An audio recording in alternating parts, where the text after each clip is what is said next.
This guy is a football nerd in the best possible sense of the word. He reminds me so much of Micah Parsons. This is the highest the Chiefs have drafted since 2017. They need to give Mahomes a little bit of a spark. This guy can do just about everything. He is an NFL All-Pro waiting in the wings.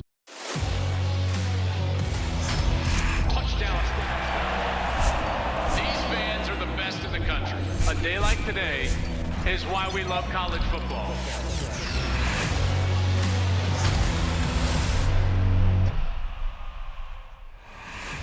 Hey, welcome into the program. This is the Joel Klatt Show. I'm Joel Klatt, and this show is brought to you by Graduate by Hilton. We thank them for their support as always. And we have got a great one for you here today. Our first mock draft is here. Post-Super Bowl. We all love the post-Super Bowl hangover, don't we? Yeah, sure we do. But why not get it started with a little mock draft? We got to get set for next season in the National Football League. Plus, we've been covering all of these guys throughout their career in college football. As you know, I've been on NFL Draft Network's draft coverage for about, the last 6 or 7 years. And so I love this time of year. It's an opportunity to just look forward and present some hope to some NFL franchises. That's exactly what we're going to do here today. Hey, if you have not subscribed over on the YouTube channel, please go and do that. You can hit subscribe, hit notify, and then you'll know when all of our content drops. We're going to have a ton of content specifically for the draft, and also just college football in general during the course of the offseason. So you're going to want to be here for that. And then if you have not followed us on social media, you can do that regardless of where you like the social media. And you can follow us at Joel Klatt Show out there. And you get all of our content in shorter form, so you'll be ready to go. Let's get into it here. Mock Draft 1.0 here for the 2026 NFL Draft. And we get started with the Raiders, the Las Vegas Raiders, and I think we all know where they're going here with this pick. Listen, the Raiders, nothing went right for them with Pete Carroll in his first year there. He's fired after just 1 year. He had brought in Chip Kelly to run the offense. He was let go mid-year. This is one of the worst scoring offenses that we've seen in a long time, certainly the worst this last year. They're going to be able to hire Clint Kubiak now from Seattle that the Super Bowl is all finished and buttoned up. And listen, they need a quarterback. Geno Smith did not work out. We know that this is Fernando Mendoza. Fernando Mendoza had a remarkable career in college football, but more specifically at Indiana last year. The Heisman Trophy winner, that epic championship game, the dive into the end zone. Like this guy is a phenomenal player. Got a chance to sit and talk with him a few different times during the course of the year. I was always impressed with him. I know, listen, everyone loves his post-game interviews, and rightly so. The energy, he loves his teammates, all of that. This guy is a football nerd in the best possible sense of the word. He's an excellent player. He's accurate. They utilized a lot of NFL concepts as well as college concepts with the RPO. But what I loved about Fernando Mendoza, probably more than anything else, is that when his best was needed, he was great. Every single time, whether it was on the road in big games like Oregon in that drive, Penn State in the last drive, the one that Gus and I called, Iowa coming back, even in the playoff, that national championship, when they needed a play, third down, fourth down, whether it was with his legs or accuracy on the outside, he came through always. And that's exactly what the Raiders are going to need. If they're going to build this franchise and they're going to get to the point where they want to be, they're going to need that guy at quarterback, and Fernando Mendoza is him. I really love him as a player, and I think he's going to succeed in the National Football League. As you know, it's always hit or miss. But remember, experience at the quarterback level, the college level, that always pays off. And he's had a ton of starts going back to his time at Cal. Now he's had a ton of huge starts, going undefeated, winning the Heisman Trophy at Indiana. So I really love this pick. And as we know, this is pretty much settled. Fernando Mendoza to the Raiders at number 1. Then the draft gets a bit interesting because there's not a huge depth of quarterbacks. So then you start to wonder, when are the next quarterbacks going to get taken? It's probably Ty Simpson, and the Jets are sitting here at number 2, and they have a big quarterback need. I don't think that they're going to go with Ty Simpson, partly because this roster for the Jets, they need help everywhere. This entire roster is decimated. They traded away their stars. They got a bunch of picks, so they got 2 firsts in this year's draft. They've got 3 firsts in next year's draft. So this I think, is where you can take best available and a real impact player, maybe the best overall player on the board. And to me, that's Arvell Reese from Ohio State.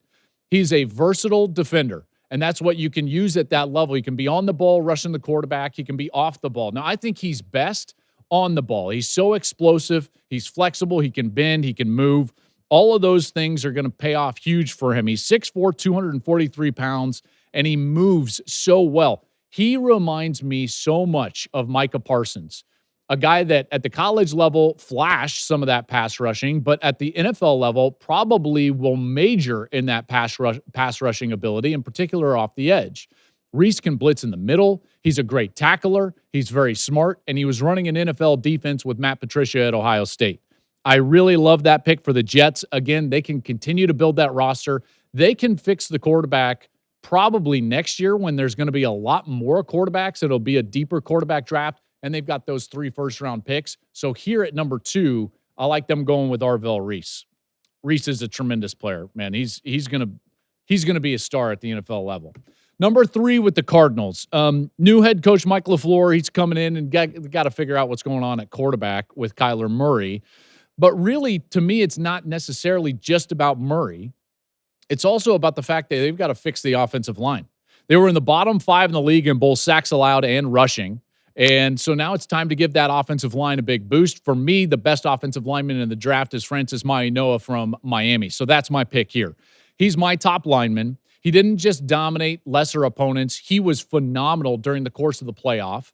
Think about what that offensive line was able to do in the playoff against some of the better defenses and defensive fronts in college football. They dominated the line of scrimmage.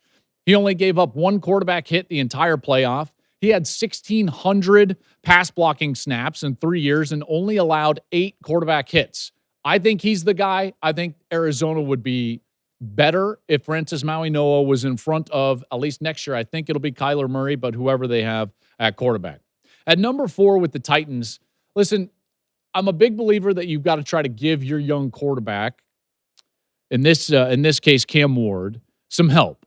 And certainly they could use some help up front. But I also know that Robert Saleh comes in as a defensive-oriented coach, and I really believe that there's a player out there that flashed in big moments. His motor is tremendous, and he's the type of guy that can be relied upon on the defensive side, in particular up front, and that's Ruben Bain from Miami. So my second Hurricane in the top 4, I love watching Ruben Bain. Like I said, it's not just motor, it's also talent. I know that there's going to be a lot made of his arm length, and candidly, I'm not that concerned. It's like, just watch the tape, just watch the production. He was an absolute game wrecker the entire season. He was a game wrecker in the playoff. He is so good, and I think Tennessee, with Robert Saleh, can come in there and really solidify an aggressive defense with Ruben Bain from Miami. And then we go to 5, so the Giants are now up on the clock. And, you know, I'm looking at this and, like, John Harbaugh has a specific blueprint. I really like that hire, by the way. I think that will pay off huge.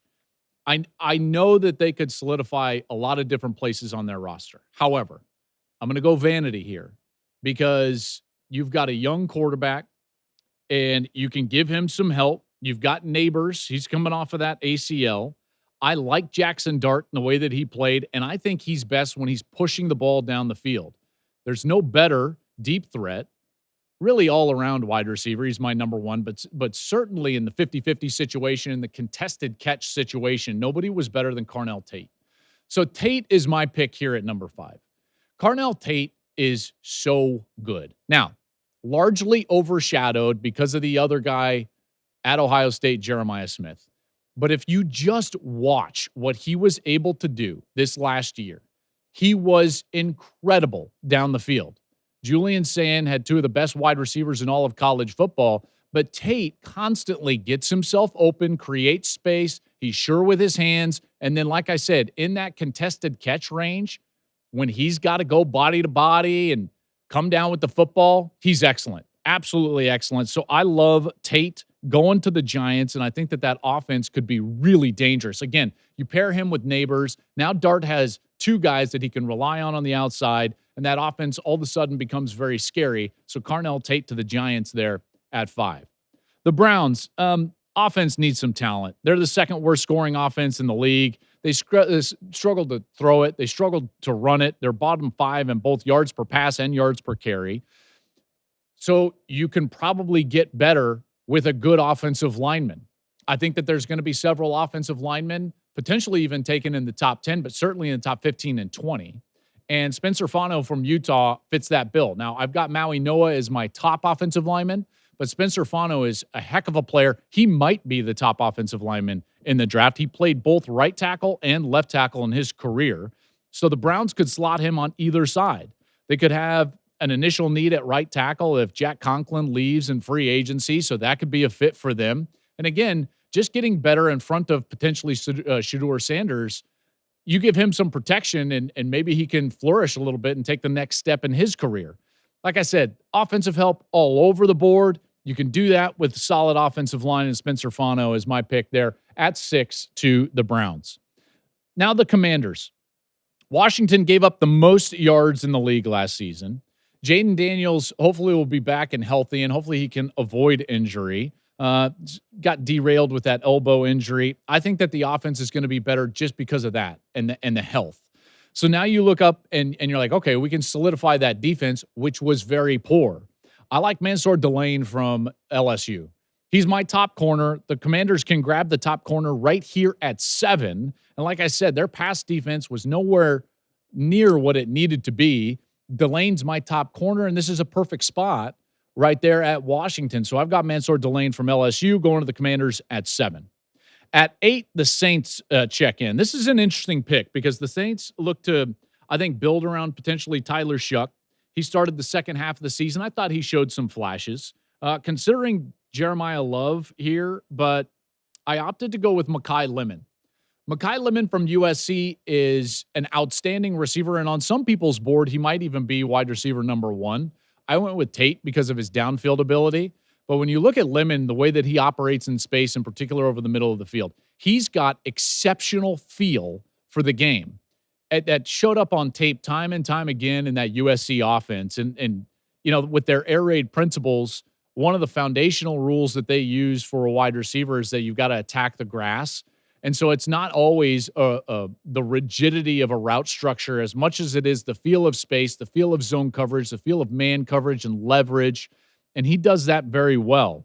Lemon is going to be a problem in the slot. So I like the Saints going with Mekhi Lemon from USC right there at number 8 to New Orleans. All right, number 9. Like I said, I considered Love at some other picks here. And now I'm sitting there and I was able to meet Jeremiah Love at the Doak Walker Award. This guy is phenomenal. And, you know, he said at that award show that I was hosting with Jenny Taft, he wants to be in the Hall of Fame. And I look at the Chiefs here at 9. This is the highest the Chiefs have drafted since trading up to take Patrick Mahomes back in 2017. And I think about what their offense could be with a back that has the ability of Love as a ball carrier and a pass catcher. Both Kareem Hunt and Isaiah Pacheco are free agents this offseason. They need to give Mahomes a little bit of a spark. Why not take Jeremiah Love here? I really love this idea of giving Mahomes his Jahmyr Gibbs or Christian McCaffrey, a guy that can control the run game but also be a real threat out of the backfield as a pass catcher. Love is electric. Now, I mean, you look at some of the big runs that he had for Notre Dame. When he gets a space, man, it's gone. And so he gives them some speed, and then you get creativity with Andy Reid. And I really love Jeremiah Love to the Chiefs, no pun intended.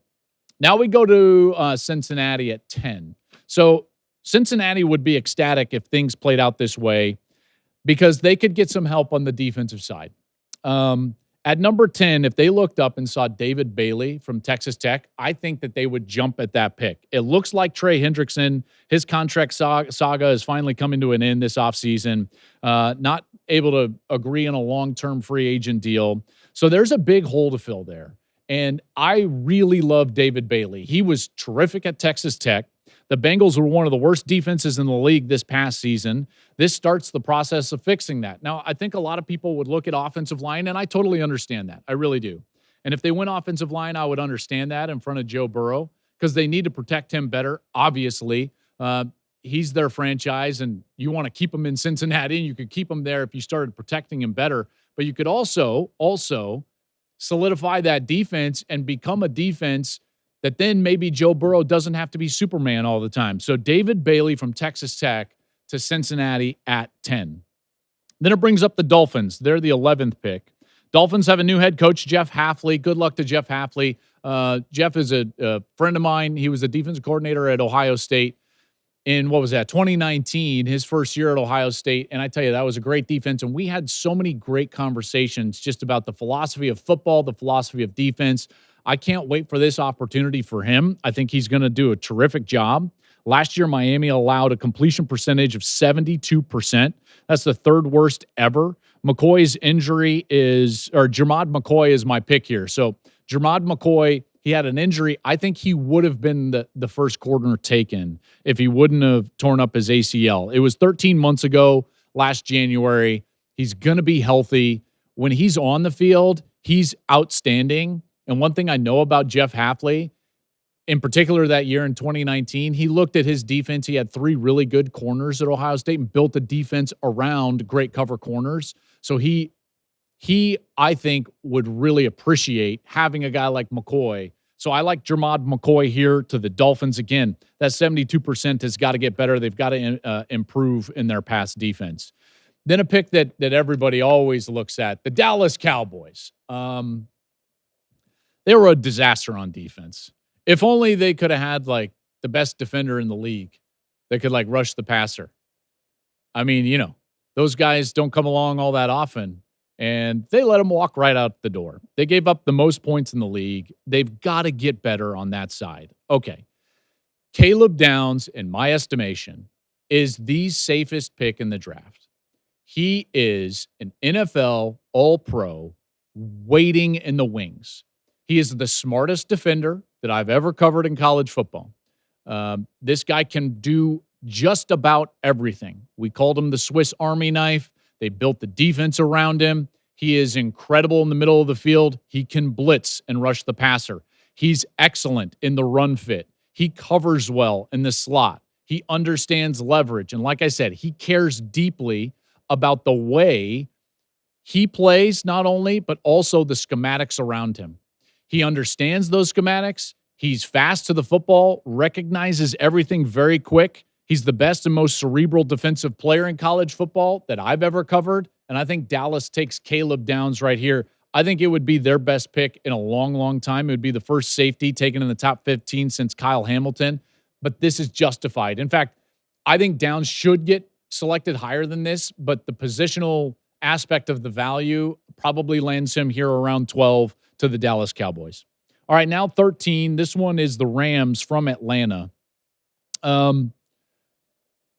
Rams acquired this pick last year when Atlanta wanted to get back into the first round, and they got James Pierce, if you remember that. They may be tempted to go after another weapon on offense. If Mekhi Lemon were available here, like, that would be a no-brainer. I don't think he's going to be available. I think he has too much value. But a guy that occupies the middle of the field for a quarterback like Stafford would be, like, insane. I don't think he's going to be available. So I think any hopes of taking advantage of the championship window that they have with Matt Stafford is to reinforce the offensive line and keep him healthy. That's always going to be the biggest issue with the Rams because Stafford has, gotten the injury bug at times. Now, he's also incredibly tough, and he plays through that. But when he is healthy and 100%, man, I don't know if there's anybody better in the National Football League right now other than maybe Mahomes. I like them going offensive line. From Penn State, Vanya Uwanya. I love this guy. I covered him quite a bit. Hard to pronounce his name, but you know what it is. He has not allowed a sack in the last 2 years. I think he's one of the best, if not the best, interior linemen in the draft. And so for me, the Rams protecting Stafford, this is kind of a no-brainer for me. Uwanya can come in and start right away, and they become a better team right away. That leaves Baltimore at 14. Jesse Minter gets the job. Again, I got to know him when he was the coordinator of that Michigan team that won the national championship. Then he went with Jim Harbaugh to the Chargers and did a really nice job over the last couple of years. In fact, in his first year calling the defense for the Chargers, I believe they were number 1 in the league. He returns to Baltimore, where he got his start as a young assistant before he went to Michigan with Jim Harbaugh. The principles of that defense, and I talked at length with him, it starts with hard edges, and that's what the Ravens have been about for a long time, and they've got a big need at edge. They were in the bottom 5 in the NFL in sacks. You do not play solid NFL football without getting to the quarterback. And this defense is about affecting the quarterback, impacting the quarterback. And I think they can do that with Cassius Howell from Texas A&M. To me, Howell was one of the better pass rushers in the country. I thought he was tremendous, and this would be a real good fit in Baltimore. Again, so much of this is fit. Howell had 11.5 sacks in 13 games for A&M. He's one of the best in the country, and so I think Minter will jump at that chance and get Cassius Howell to solidify the edges. At 15, the Buccaneers are on the clock. Okay, Levante David is 36 and a free agent. He spent his entire 14-year career in Tampa. I think they need to replace him. To me, the best inside linebacker in the draft is Sonny Styles from Ohio State. He's a do-it-all linebacker. He began his career and started for a year at Ohio State as a safety. But he's so big and physical that they moved him into linebacker, and he became one of the better linebackers in all of college football. 6'5", 243 pounds. Same measurements as Arvell Reese. He's got 3 years of starting experience. The last 2, like I mentioned, at linebacker. I thought he was the best linebacker in the country. He only missed 2 tackles all year. He was a monster in that Indiana game, even though they lost that game, 12 tackles. Despite playing 4 years of college football, here's the thing that's great for the NFL, and in particular for Tampa Bay. He's still only 21, and he won't turn 22 until November. He reclassified out of high school, so he's a younger guy with a ton of experience. That makes a lot of sense. That's a great fit. Bucs go Sonny Styles from Ohio State. Jets back on the clock, their second pick here in the first round. This one's from the Colts. They acquired this pick in the Sauce Gardner trade. They also get Indy's first-round pick next year. They've got so much draft capital right now. Again, 2 firsts this year and then 3 next year. I don't think it makes a lot of sense for the Jets to take a swing on a wide receiver here. Nobody even knows who is going to be their quarterback. Keep building the roster. Why not keep building the roster? Again, quarterback you can address next year with all those picks. Maybe they target a guy in next year's draft. I don't know, like, Arch, Dante Moore, Lenore Sellers, CJ Carr, Julian Sayin. All these guys will potentially be coming out. First team to go a whole season without an interception on defense since they started tracking that in the 1930s. I mean, not one. Why not go past defense here? You get Arvell Reese up there, the second pick in the draft. Here at 16, you can get Colton Hood from Tennessee. Really good corner. Colton Hood is a really good player, folks. I like him a lot. I think that the Jets could use more roster help, in particular on that defensive side. So look for Colton Hood right there to the Jets. 17, the Detroit Lions. Part of the devastating combo on the edge with Reuben Bain last year was a guy, Akeem Mesidor. And I look at Detroit, and you compare Mesidor with Aiden Hutchinson, draws a lot of double teams on that side. The Lions, they had Muhammad opposite Hutch this last season. He had a breakout year with 11 sacks, but he's 30 years old and a free agent. The Lions could opt to potentially not overpay, get youthful, and go with Akeem Mesidor. Mesidor is a huge player. He's 280 pounds. I think that the thing that you would nitpick about Mesidor is that he's older. It's like the exact opposite of Sonny Styles. So he's 25 by the time he's going to be drafted in April. But if you watched Miami during the course of the playoff, man, that pass rush featuring Mesidor and Bain was phenomenal. So I like Mesidor, his size, opposite Hutch, and that defense becomes even better in Detroit. At 18, the Vikings are on the clock. Weird spot right here because they just fired their GM last week. Harrison Smith just turned 37, is likely to retire, which means they have a hole at safety.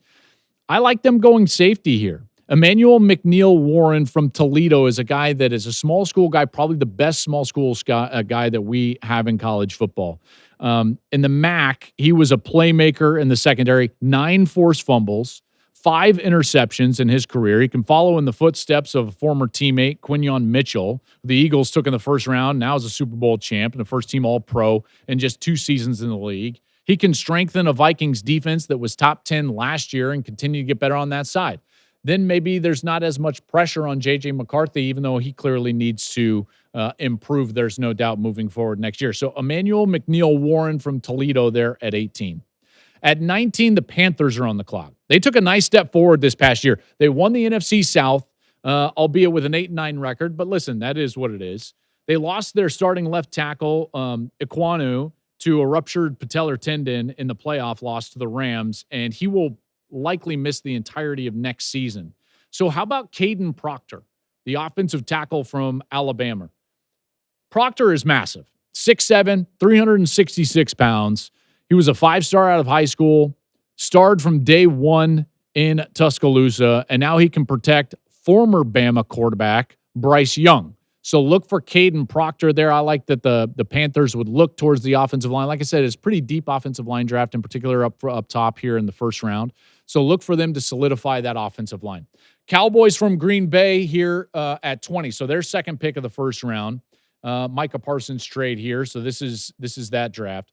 In my mock, they've already taken Caleb Downs in the back end, and now they can infuse some talent on the defensive line. And let's face it, like Micah left a sizable hole in terms of just pass rushing. And I like Keldrick Falk from Auburn a lot. He's a huge player, 6'6", 285.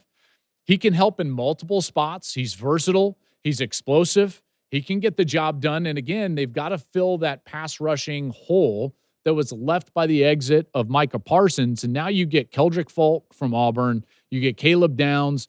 Now you're starting to turn your defense around, and the Cowboys could certainly use that help on that side of the ball. So the Cowboys' first two picks in this first round are the safety and then Keldrick Falk. Why am I just blanking on Caleb Downs? There it is, Caleb Downs.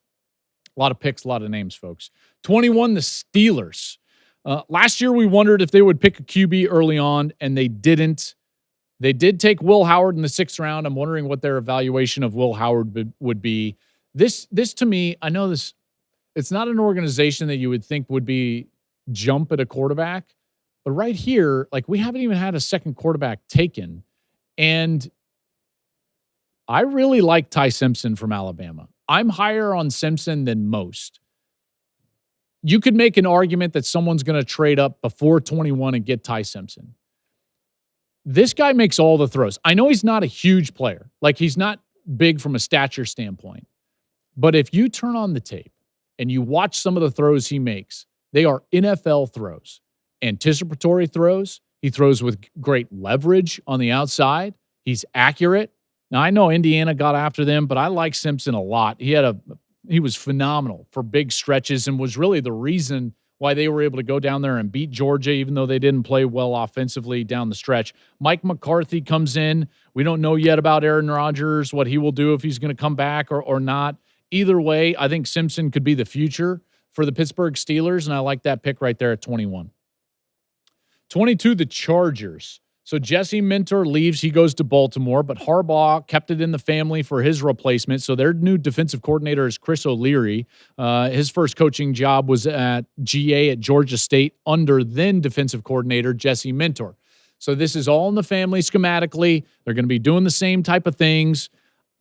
To me, I look at this, and again, I look at Lee Hunter, defensive tackle. You've got to be big up front.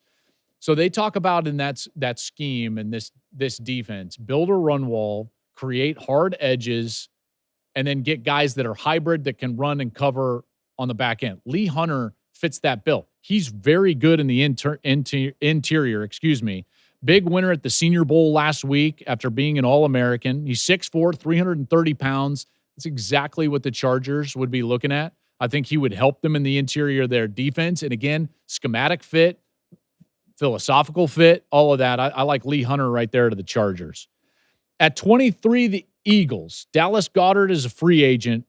And in the red zone, the Eagles had 17 red zone passing touchdowns. Goedert had 10 of them.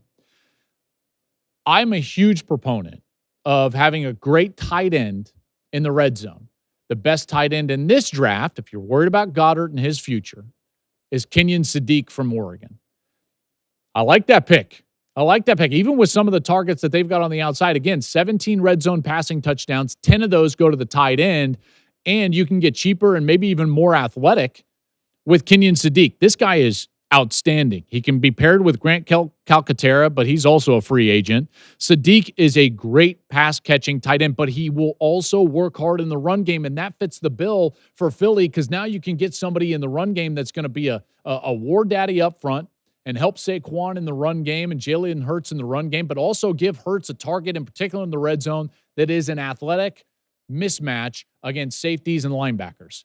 I love that pick. Kenyon Sadiq from Oregon to Philly at 23. At 24, here's the Browns. On the clock with their second pick of the first round, the Browns need some more firepower on offense. I already had them grabbing Spencer Fano at tackle early in this first round. And then there's this like really great reunion of sorts that could potentially happen. Okay, I'm going to give them Jordan Tyson, the wide receiver from Arizona State. But here's what's so fascinating. You got Shedeur Sanders there in Cleveland. Jordan Tyson started his career at Colorado. Now, he had a pretty decent freshman year, and then Deion Sanders gets the job, and it just wasn't a fit. And so he ended up transferring to Arizona State. He had some injuries that first year, and then he became just an incredible player at Arizona State. He went to Deion this last fall after their matchup with Colorado to apologize about the way things went. He said, hey, like, I wasn't ready. I wasn't mature enough when you came in and it didn't work out. But hey, I just wanted to apologize for the way everything went. This shows maturity, all of that. Now he can reunite with the Sanders family. Maybe you bury the hatchet. You give Shedeur a really good target on the outside. I think that would be a cool story. So for me, if for nothing else, then an amazing story. Jordan Tyson to the Browns there at 24. I really like that one right there. And then the Bears are picking here at 25. So the Bears have gone heavy on skill position over the last couple of drafts, and it paid off. Listen, what a great year that they had with Caleb Williams in the first year under their new coach, Ben Johnson. They went Rome Odunze and Colston Loveland in the last couple of drafts. They also drafted Luther Burden in the second round.